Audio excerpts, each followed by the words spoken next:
Hello everyone, and today in this first video in the series on option Greeks, I'm going to introduce you to Delta. During my first internship in a fixed income derivative trading team, the strategies of the team involved a large volume of options and swaptions, and I was hearing the name of the Greeks all day long. After 1 week of work hearing the same words over and over again, I realized how important they were in the world of finance. This video about Delta is the first video on Greeks. So let me introduce you to what it's all about. To determine the price of an option, we need to use a mathematical model that takes in input different parameters in order to provide a price for the option. These parameters can be more or less numerous depending on the complexity of the model.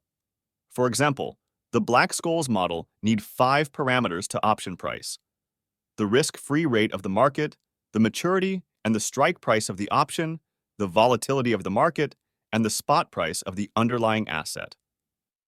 The output of a mathematical model therefore depends on the value of the input parameters, and knowing this, it's natural to ask, how will the output of my model will vary if I change the value of one or more parameters? Let's take a simple example to understand the philosophy behind this question.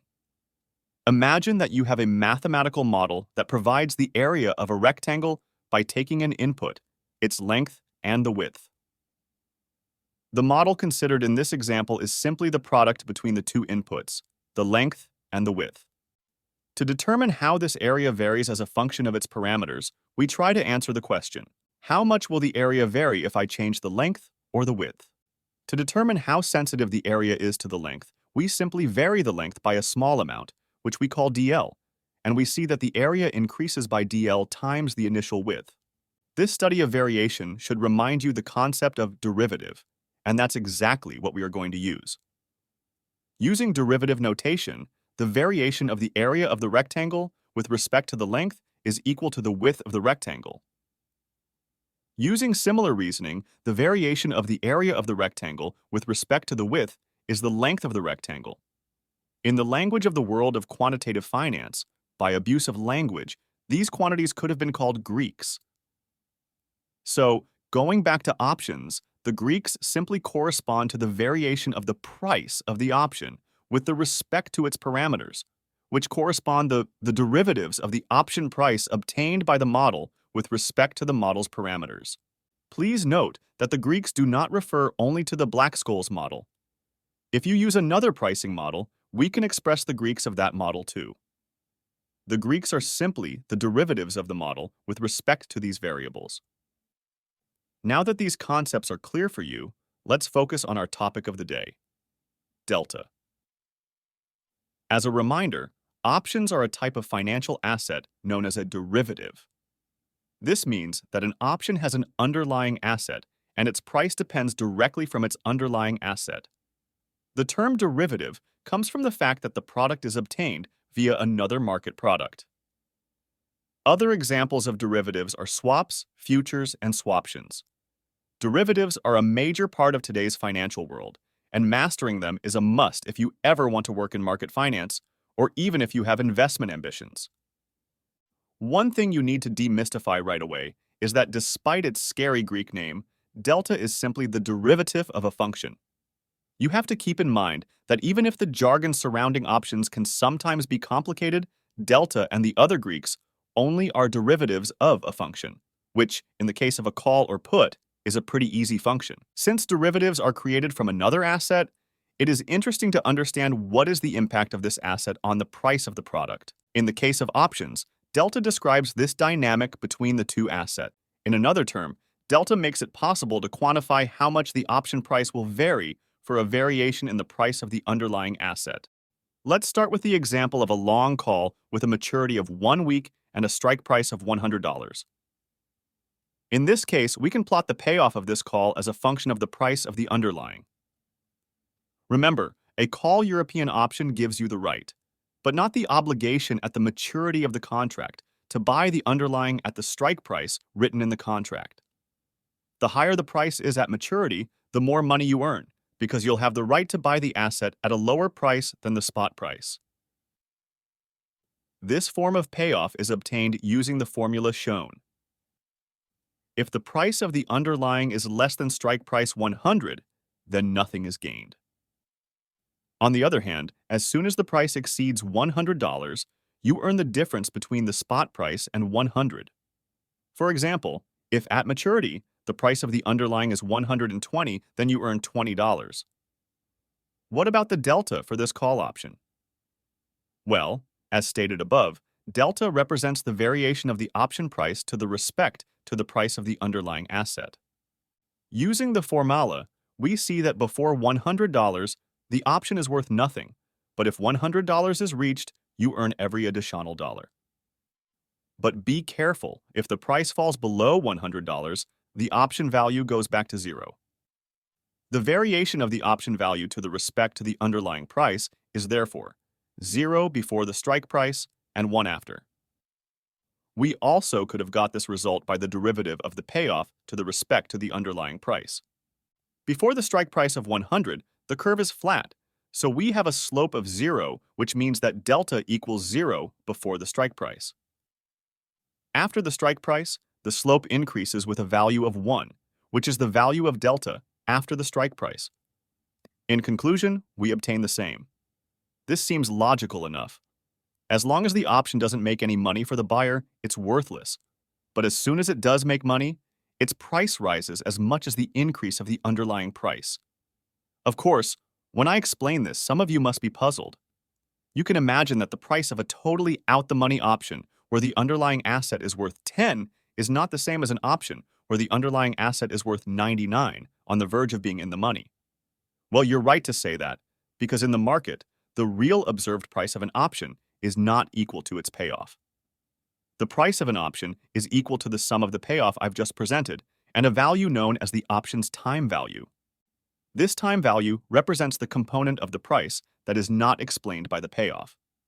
For example, on the market, an at-the-money option with a payoff of 0 will actually trade for a few dollars because, to put it simply, the probability of this option ending up in the money is high enough to be willing to pay money for it. In addition to the payoff, this graph shows the option's real value. This price is not a piecewise linear function like the payoff and is always above the payoff when you are long of a put or call option. Note that if you want to determine the time value of the option on this graph, simply subtract the two curves point by point. For the real price of the option, we see that delta is not binary anymore, but its value increases gradually between 0 and 1, accelerating at strike price. So far, I've presented delta in a static form. I've set a date t and then looking at what delta's values are for this time t. But it is important to keep in mind that delta varies with time, and we know how it varies. In fact, we know what will be the last value of delta for each underlying price. This comes from an almost inviolable rule, which states that, at maturity, the price of an option will always equal its payoff, because the time value of this option tends towards 0 as time goes by. The logic behind this statement is simply that investors are prepared to pay more than the payoff for an option, only when they have the hope that during the remaining life of the contract, a favorable price movement in the underlying will enable them to make a profit. But if time runs out, investors have no incentive to pay more than the payoff. Visually, this phenomenon can be observed by the closeness of the real option price to the payoff. The more time passes, the closer the real price gets to the payoff until it takes on its shape.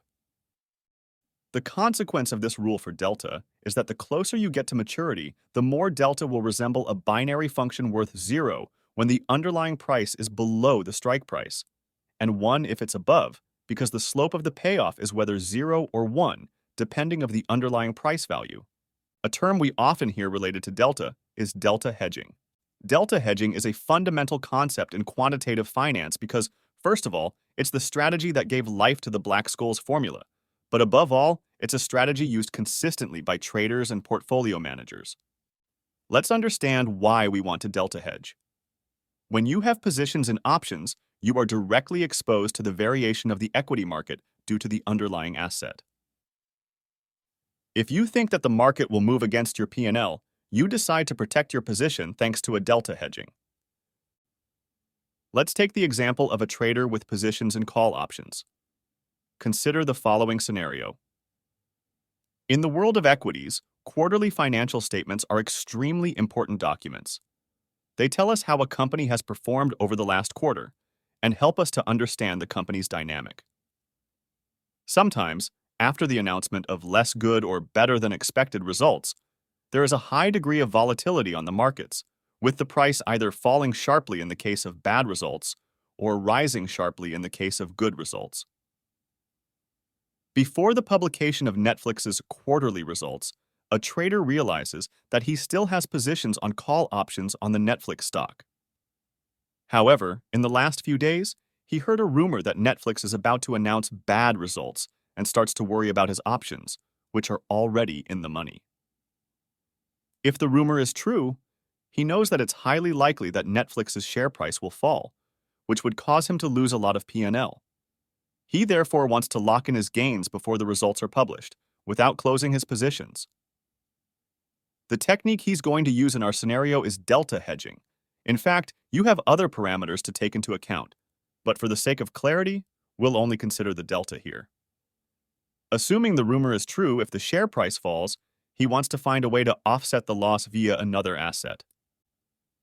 To do this, the trader decides to sell Netflix shares. In the money, the delta of the option is 1, so he sells as many Netflix shares as he has options. If the delta had been 0.5, he would have sold 1 share for every 2 options he had. Delta is the proportion factor between the number of shares to buy or sell to hedge and the number of options you own. As can be seen from this payoff, the portfolio is globally neutral with regard to changes in the price of the underlying, and it is this property that enables the trader to retain the gains he has already made. As it turns out, the rumor was true and the results were not good, causing a slight downward movement in the share price. But thanks to his delta hedging, the trader was not affected by this movement.